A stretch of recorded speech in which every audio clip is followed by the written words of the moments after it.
এই বন্ধু, আজকের সারাদিনে যারা 5 ওয়াক্ত নামাজের একটা সেজদা দিলা না, তুই কেমনে বন্ধু মায়ের পবিত্র দুধ খাইলি? বন্ধু, তুই না 2টা বছর মায়ের পবিত্র দুধ খাইলা? তুমি না একটা মুসলমান বাবার ঘরে বড় হইছিলা? তুমি না ভোটার আইডি কার্ডে লিখছো ধর্ম ইসলাম? তুমি না জন্ম নিবন্ধন সনদে লিখছো তোমার ধর্ম ইসলাম? তুমি না পাসপোর্টে লিখছো তোমার ধর্ম ইসলাম? একটা সেজদা দিলা না কেন?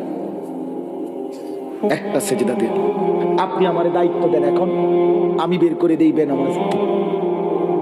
আপনি শুধু অনুমতি দেন, আমি দাঁড় করাই। বেনামাজি অপদার্থ তো দেখলেই চিনা যায়। আরে বেনামাজি নির্লজ্জ, অসভ্য, বেহায়া, অপদার্থ তোরে দেখলেই চিনা যায়। তোর চেহারায় কোনো রসকস, মায়া, মহব্বত, দয়া মায়ার লেশ মাত্র নাই।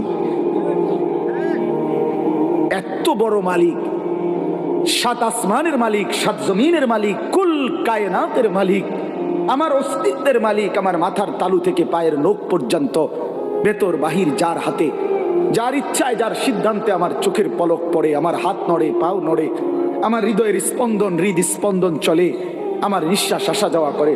এই যুবক, এই এত বড় মহান আল্লাহর সামনে যারা ঘাড় নোয়াইল না, যার যে সেজদা দেয় না, ঘাড় নয় না, খোদার কসম বেটা, তোর চাইতে বড় ঘাটতারা, গাদ্দার, বেয়াদব আল্লাহর জমিন আর কেউ নাই।